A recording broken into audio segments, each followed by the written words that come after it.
Okay. Look, here's where we are. So we're the last two sessions, we did one in chapter 5 on about the scroll, and about the lamb and the lion of the tribe of Judah and the lamb as if he were slain. And then last week I tried to clear up some of the stuff that I thought I created some confusion on in that, but then we got into this, the thing of recapitulation about how these stories go along in Revelation. And then we come to the end, whether we want to call it the end of the age or we want to call it the end of the world, like that. And so we'll see in chapter 6 here, if we go far enough along, that we'll come to that first one of this is the end of the age. And then it repeats itself, a little stronger language, different events or stuff like, and then it ends. And so now this week we're going to go into chapter 6, and we're going to see the seals being opened. And if I can get Carl to read the first 8 verses of chapter 6. I watched as the Lamb opened the first of the 7 seals. Then I heard one of the 4 living creatures say in a loud voice like thunder, "Come." I looked, and there before me was a white horse. Its rider held a bow, and he was given a crown, and he rode out as a conqueror bent on conquest. When the Lamb opened the second seal, I heard the second living creature say, "Come." Then another horse came out, a fiery red one. Its rider was given power to take peace from the earth and to make men slay each other. To him was given a large sword. When the Lamb opened the third seal, I heard the third living creature say, "Come." I looked, and there before me was a black horse. Its rider was holding a pair of scales in his hand. Then I heard what sounded like a voice among the 4 living creatures saying, "A quart of wheat for a day's wages, and 3 quarts of barley for a day's wages, and do not damage the oil and the wine." When the Lamb opened the 4th seal, I heard the voice of the 4th living creature say, "Come." I looked, and there before me was a pale horse. Its rider was named Death, and Hades was following close behind him. There were given power over a fourth of the earth to kill by sword, famine, and plague, and by the wild beasts of the earth. Okay. Now I know that's all self-explanatory, so we can probably skip right over that. Yeah. Pass out this chart. I figure pictures is probably the best way to to look at this. Now, this came off of from Ralph F. Wilson's webpage. He has a website called JesusWalk.com. He holds a completely different view than I do as far as how to interpret the book of Revelation, but he's got these charts, and they're great. And his interpretation of what's happening in the chart doesn't come out in this, which is good. So I can use it. I mean, 90% of all Christians agree on the same things. It's just those little twists that they put in them that they end up by not being so little, because they come up with a whole different doctrine. They would say the same about me. They would say, Lutherans have this whole different doctrine called amillennialism, the way that they interpret the book of the Revelation and the book of the last time. So we'll say that part's all equal, that we all have our own way of doing it. But when we talk about what's in the text, see, and that's what's important, is to read what's in the text and see if it says what we think that it, that it says what it does. I'm working on something now where I'm trying to figure out, well, I'm not trying to figure out, I'm working through what we call premillennial dispensationalists. They're the ones that you read about commonly, as far as the rapture, the Antichrist, all this stuff that's going to happen to the Jews getting slaughtered before Jesus returned, and all this stuff. And I'm trying to figure out what it is, where their key verses, might be. At the beginning of chapter 4, Carl, can you turn back a couple of pages to chapter 4, first 2 verses? I'll show you something here. After this, I looked, and there before me was a door standing open in heaven. And the voice I had first heard speaking to me like a trumpet said, "Come up here, and I will show you what must take place after this." At once I was in the Spirit, and there before me was a throne in heaven with someone sitting on it. Okay, so, and what we said when we went through that is that John's in this vision in the book of Revelation. And so he's going to see a new vision, and this voice says to him, "Come up here," and he's in the throne room of God. And we went through that whole thing about the throne room of God. Tim LaHaye, when he's commenting on Revelations 4:1 and 2, he just says, John, a symbol of the church, is taken up to heaven. See, and when they've got this in their mind, now what they say is that's the rapture of the church. In Revelation 4 at the beginning, when John's called up to heaven, the whole church is called up to heaven, and that's the rapture. And that they say you don't see the church again until after chapter 19. I don't want to get into the whole detail, but I'm just saying the different ways, if they've got a thought in their head, and again, they probably say the same thing about us, me, like that, but I'm just saying, so we have to be careful. I know I had a conversation with Ray, I think last week after class, because he was bringing up some things, and I said, and I don't even remember what it was about, but whatever he brought up, I said, yeah, but does it say that in the text? If it doesn't say that in the text, now if you have to take the text and draw something way over here into it to say, well, this is what this is saying. My point is that as we go through these, like in here, the opening of the seals, like that is, what are they telling us, and who is it written, who is it written to? Okay. So he said in verse 1, Ray. I was listening to a commentary or a presentation that was done by Gary Hamrick, and that runs the Cornerstone Church.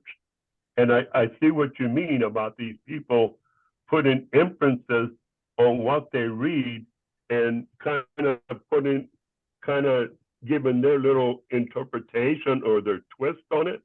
And then I was reading Craftsman's a popular commentary, the one you sent me many, many months ago, and he says there's nothing in there that says that the white horse or who is riding the white horse. It's people's speculation. Some people say that it's Christ that's riding the white horse. Others, Gary Hamrick was saying it's the Antichrist. Yeah, well, then there are differences. I mean, because see, this is the thing, and this is the point I'll make when we talk about these first 4 horses. The fact of who they are really doesn't matter that much. It's what is being said about the situation. So that's what we'll find out about the white horse. Who's on the white horse? Let me just read again. Now I watched when the Lamb opened one of the 7 seals, and I heard one of the 4 living creatures say with a voice like thunder, "Come." And I looked, and behold, a white horse, and its rider had a bow, and a crown was given to him, and he came out conquering and to conquer. Okay, and that's what it says. So who's on the white horse? Well, how do we know that? It doesn't say that. That's right. What's that? Triumph. He's the only one triumph. Well, yeah, but it doesn't say he's triumph. It says he's there conquering. How could he get that triumph if he wasn't? No. If you go back to Revelation 19, you'll see Christ on a white horse being triumphant. But this one's bringing catastrophe. Pardon? Before he comes back. Before he comes back. Yeah, no, I mean, and it can't be Christ, because Christ is the one opening the seals. Because it says, remember, Christ was given the scroll, and he's the one worthy to open And he's opening, so it would say, and then I saw him opening and saying, and I am on the white horse. But again, it doesn't matter. Whoever's on the white horse, like that. And then people will say, well, it's Antichrist. Well, it doesn't say it's Antichrist either, because this will get you. There is no Antichrist. There's no Antichrist mentioned in the Bible. There is no one mentioned as the Antichrist.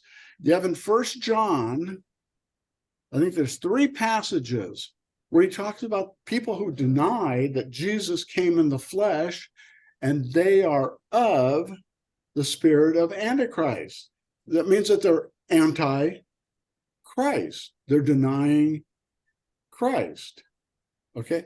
But there is no person called the Antichrist like that. Now you have in Thessalonians the man of sin, but he's not called the Antichrist. So again, I mean, that's going off track because it just doesn't say. So for people to dogmatically say it's Jesus or it's Antichrist, it doesn't say it. Doesn't say it in the text. But anyway, so he said, I watched as the Lamb opened the seal. So John's seeing exactly what we're seeing here, which is, that scene. It says the creature sounds like thunder and says, come. He sounds like thunder because he's speaking for God. Oh, Pastor Roger, I missed you. The Antichrist with the bow and the crown, or not the Antichrist, the rider of the horse. You're right. With the bow and the crown. We can only assume that it's a warrior. Right. Of some sort. Yeah. It could be Christ and it could be Satan. Yeah. It's a warrior. Or it could be someone who's no different than the rider of the red horse or the pale horse. You see, people don't question who those other riders are. Like that. Somehow it comes into the discussion, I think, because of the white, because of the white horse, and there is a white horse in Revelation, 19. Yeah, so it's just better to say whoever this rider is, he's at God's command. He's been unleashed on the world by God, and he's creating whatever havoc gets listed for these, for these four horses. Mm-hmm. But all this havoc comes from this, we talked about last week, this process of launching the new covenant, that the old covenant is over. And it's upsetting to the whole world because the whole world is used to being under their world there. Yeah. So, but anyway, I have a passage here in John 12 where he says, Father, glorify your name. Then a voice from heaven, I have glorified it and I will glorify it again. The crowd that stood there and heard it said that it had thundered. So see, you've got that connection between what John heard in his gospel, that he's relaying in his gospel, to this same thing when God speaks, his voice thunders. Now we got to remember that the Lamb's responsible for all this. And we also have to note that it's the Lamb character who's opening the seals, not the Lion of the tribe of Judah character who's opening these seals. I mean, same character, but described the two different ways. But you would think the Lion of the tribe of Judah in victory is opening these seals. But that's not the case. It's the Lamb who appeared to have been slain that's there, who has the authority to open. Carl. In my feeble mind says, the Lamb is opening the seal. So the conqueror on the white horse must not be the Lamb, because the Lamb is opening the seal. Yeah, that's what I said earlier. Otherwise, he would say, "I come to you on the white horse." But like I say, I'm not all that certain that it's Antichrist. I think it's a rider on the. I don't believe it's the Antichrist. I just believe it's an angel. Yeah. Well, there you go. Anyway, Hey, so Ray, yeah. Well, just doing a comparison between listening to Hamrick And the way he was teaching was the thing that the bow, but the bow does not have arrows. So he comes in professing peace, but will bring about war. And then in reading Cressman's popular commentary, he says that Luther's commentators believe the hero to be Christ, who goes forth in triumph to overcome with the power of his gospel. Others believe that the passage refers to the government, which may, under circumstances, become tyrannical and inflict the Christians with persecution and other tribulations. So I agree with the last part of what said Kretzmann said. If anybody wants to know this guy, Martin Kretzmann, Kretz man, commentary online. I mean, you can get it online and it's all hyperlinked and all that. But anyway, but the point is that, yeah, they're talking about what are those things that impact the church when things are in turmoil? Corrupt government, corrupt church. You know, I don't know if we mentioned it last. I always never remember what I say versus what runs through my head. And sometimes they're two entirely different things. Is that, you know, when we get to chapter 13 and we're going to see the beast come out of the land and we're going to see a beast come out of the sea, you know, is that what you end up with is you've got one beast being corrupt government, which all government is. Okay, no, but it is. I mean, all government is corrupt to some, you know, to some extent. They've got some self-interest or they think they know better or whatever. Corrupt government that's going to come against the church. And the other beast is going to be false religion.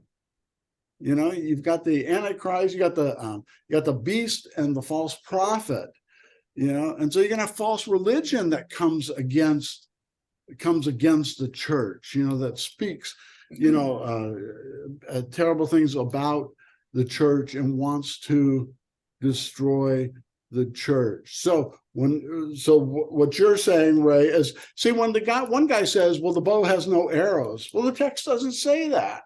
It just says he's got a bow. But this is the thing. This is what people do. God bless them. You know, like that. I mean, they're trying to do, you know, their work in this stuff. But what they say is, well, there's no bows, there's no arrows mentioned. Therefore, now what's the meaning of that bow? What's the meaning of a bow with no arrows? I don't know. Pardon? Yeah. You know, so it doesn't say there's no, you know, it doesn't say that there's no arrows. So, and look and behold, a white horse, and its rider had a bow, and a crown was given to him. And he came out, here's the key thing. He came out conquering and to conquer. Now, is conquering and conquering a peaceful thing or a disruptive thing? Huh? Disruptive. I mean, yeah. Conquer without any arrow. Well, again, it's a vision. It's you know, it's I almost said imaginary. That's not what it is. It's he's just describing actions. You know, okay. But here's the thing. Same thing with Tim LaHaye here on his description. It's called Events of the Tribulation Period. This thing he's got for Revelation 6:1-2. Okay, what we just did about the conquering and to conquer and to conquering. He says. Now he says he says Christ opens the first of the 7 sealed scrolls, and the rider on the white horse, he says probably Antichrist, could be, okay. He says appears using this will tell you that Tim LaHaye's got something in his head that's going to remember.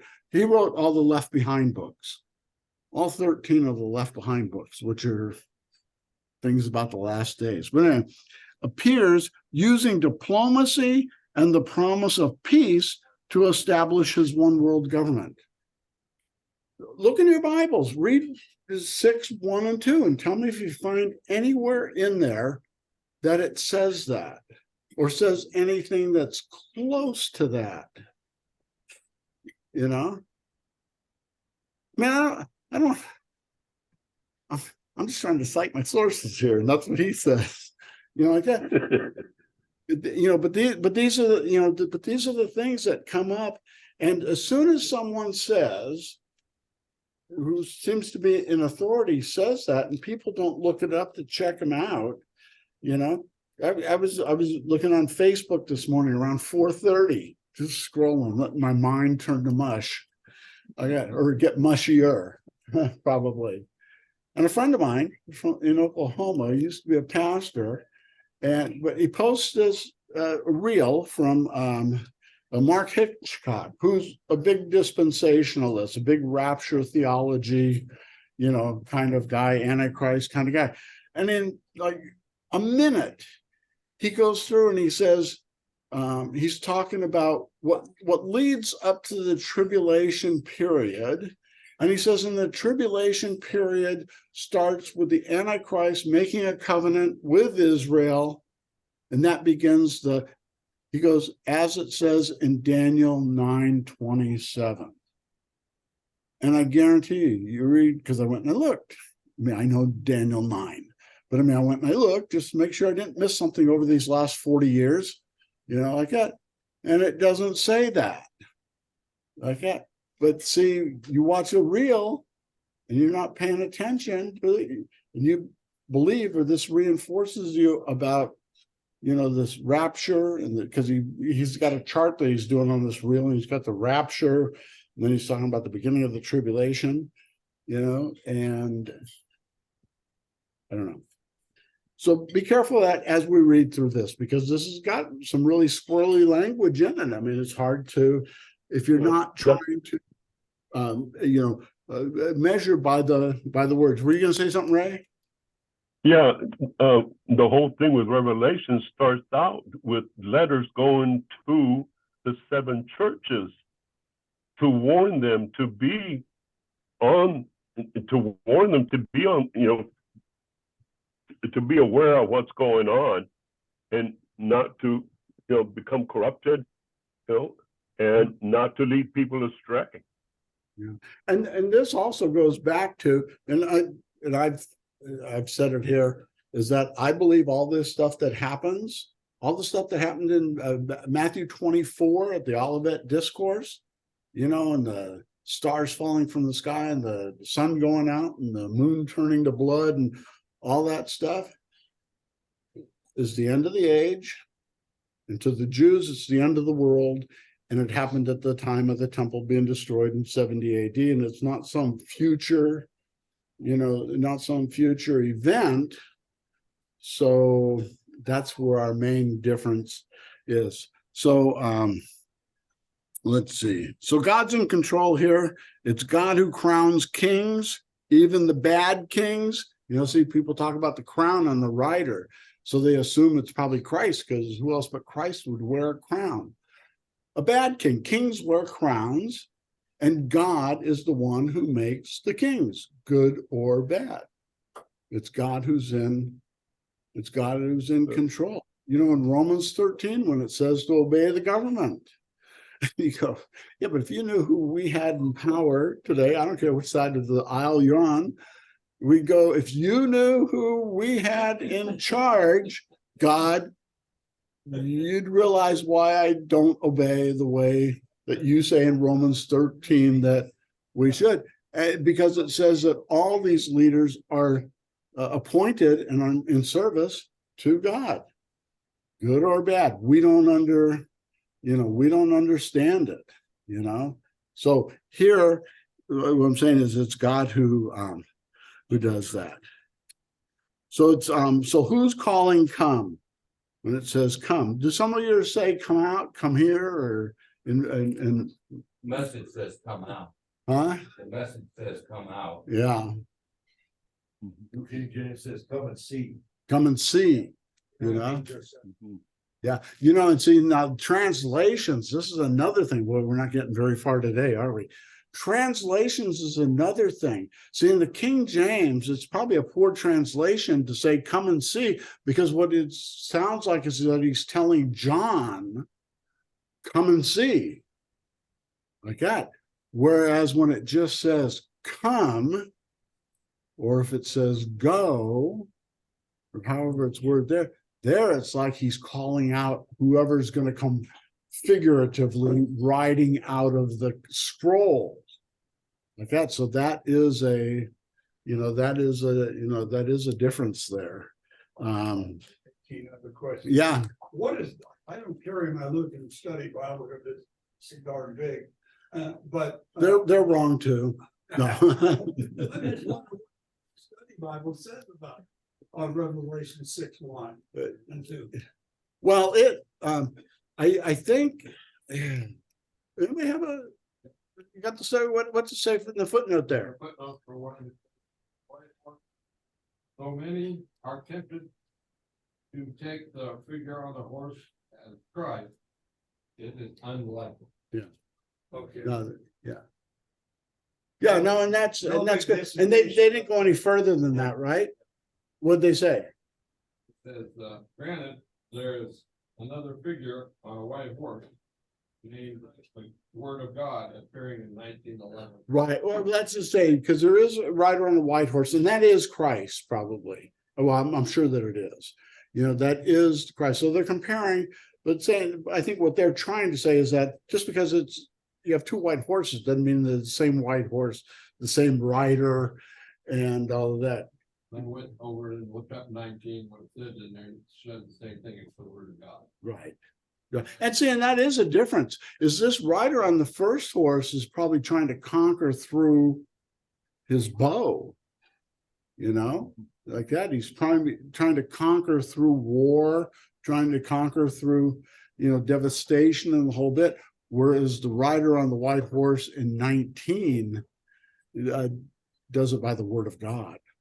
And the imagery there is supposed to be through preaching, is that you'll win over, win over the people.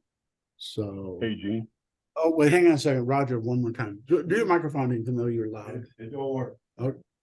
It's not on?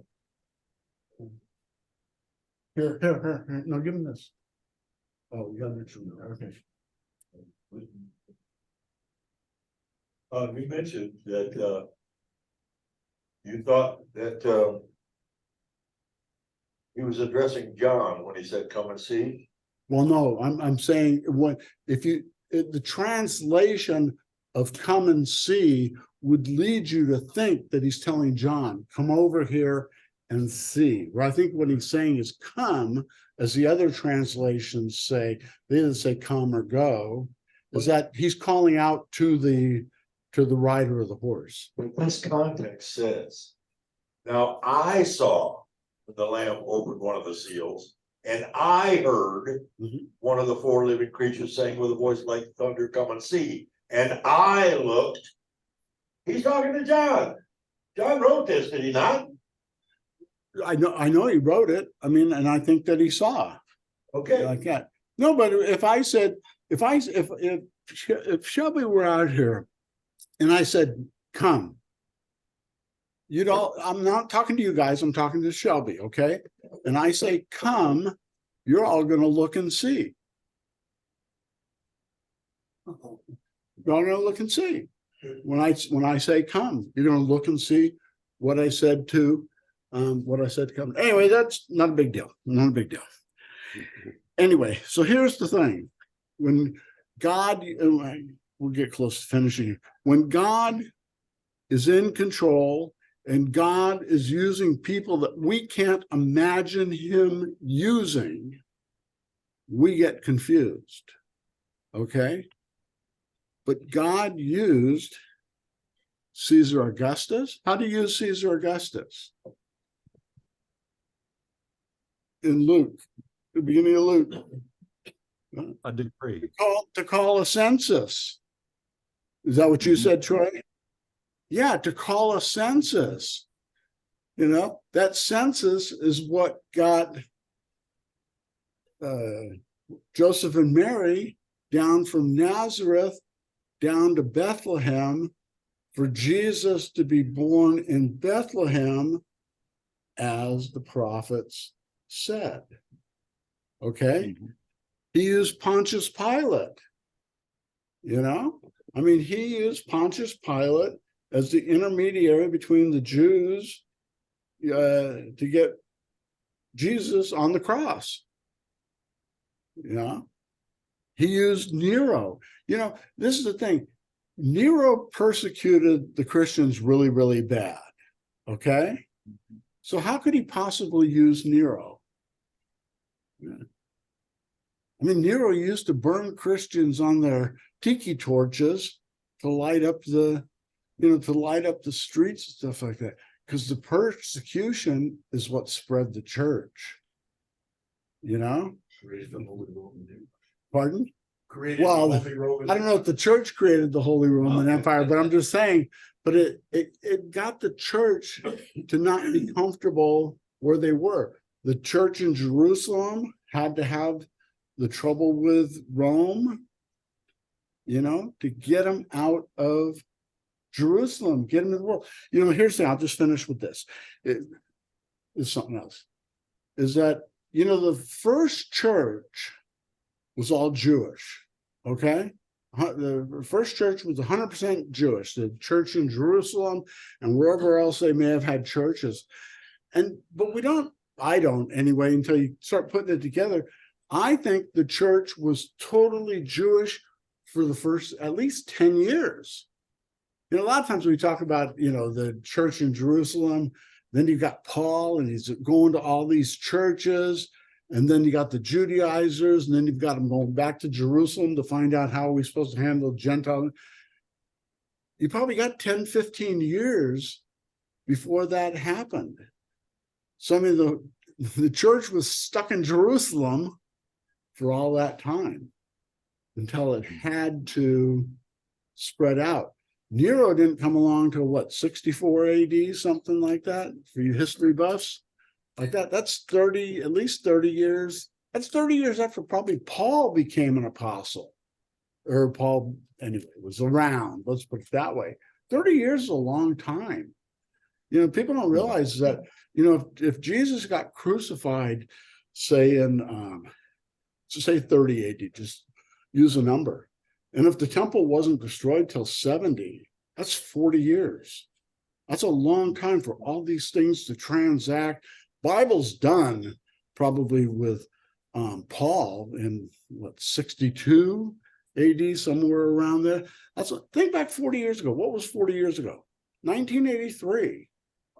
What if you had some kind of a message, but you have no idea when it's going to come true, and somebody told you something in 1983, and you're walking around today and you see something and you go, oh man, I remember when Ralph told me that. He said that was going to be, but that's 40 years. That's a lot of time that's transpired.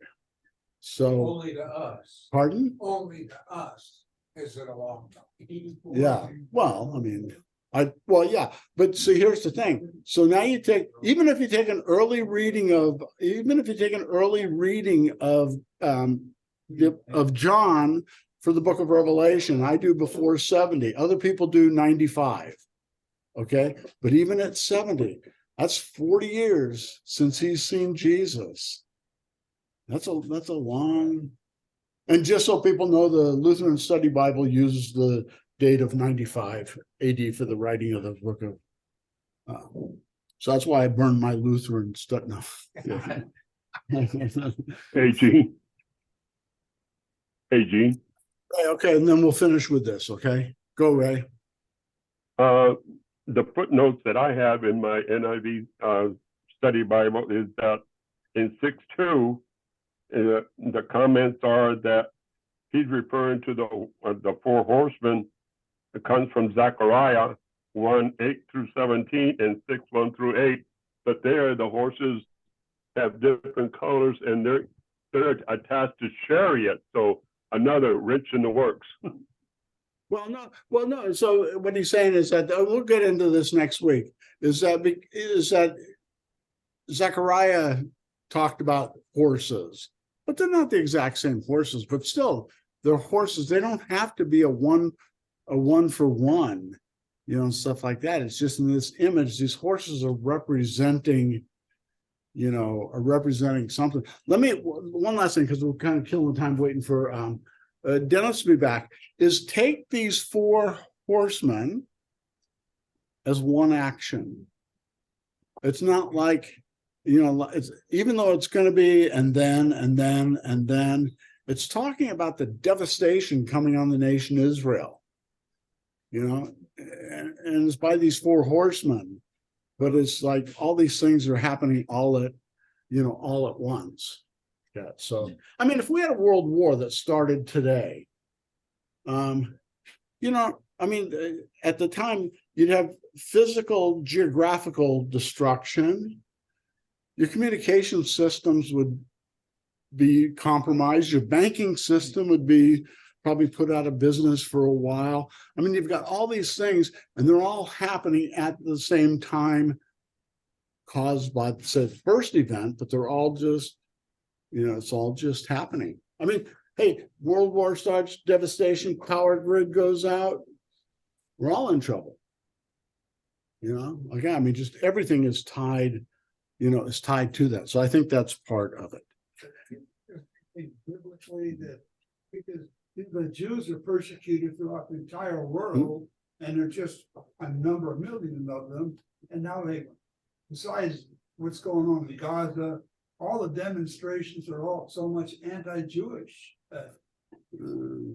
Yeah, I don't know that there's.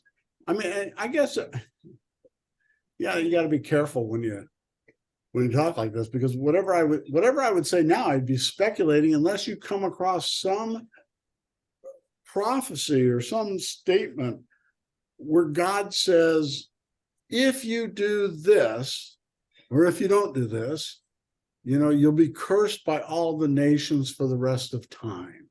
See, that's what I think you would have to, find. Now, if you read in, I think it's in Deuteronomy 26 or 28, where you have the blessings and the curses, and the whole chapter goes through. If you do this, if you do this, if you do this, you get this, you get this, you get this. But if you don't do this, and you don't do this, and you don't do this, you're going to have all of these, bad things. But I'm sure that a lot of people would come up with something, but you'd have to show me, if it's going to be from God, you'd have to show me the thing where it says, if you don't do this, you're going to be cursed throughout the world. It's perplexing to me why there's so much hate for Jewish people. I think a lot. Obviously, I think a lot of it's reflex history. People are raised that way. Why in America would you have anti-Semitism? I mean, it's not like the Jews have done anything here to warrant that. But I think it's just something that comes down through.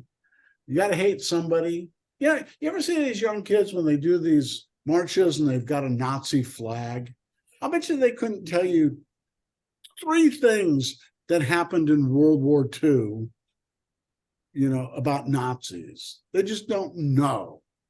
But they know that for some reason that Nazi flag gets people's dander up. And so they want to use it. That's why anybody has any comments, bring them back next week and we'll talk about it. Just because people are weird. People are nuts. Okay. The what? He was Going for it. He admits that. He had a hard time with it. You're not talking about Schindler's List. He was talking. Talk about hate, but what he said, broke down. He did break down because he didn't think he'd done enough. He could have done much more. The bottom line is that his life after that was real good. That kind of broke it. But what a drive on goodness gracious. I opted for a football game. Hey, just so you guys, Was that on last night? the guys online, everybody has it. The email I send out, that charts in color. I'll get a color one to bring to you next week. That'd be good. Yeah, no. I can't. Right, no. But you all have it in your email. So I mean, you could look at it there, but I'll have Monia make some.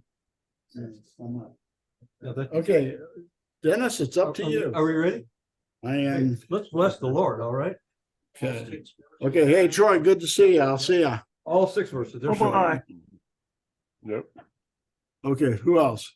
We'll see you, Dave. Take care. You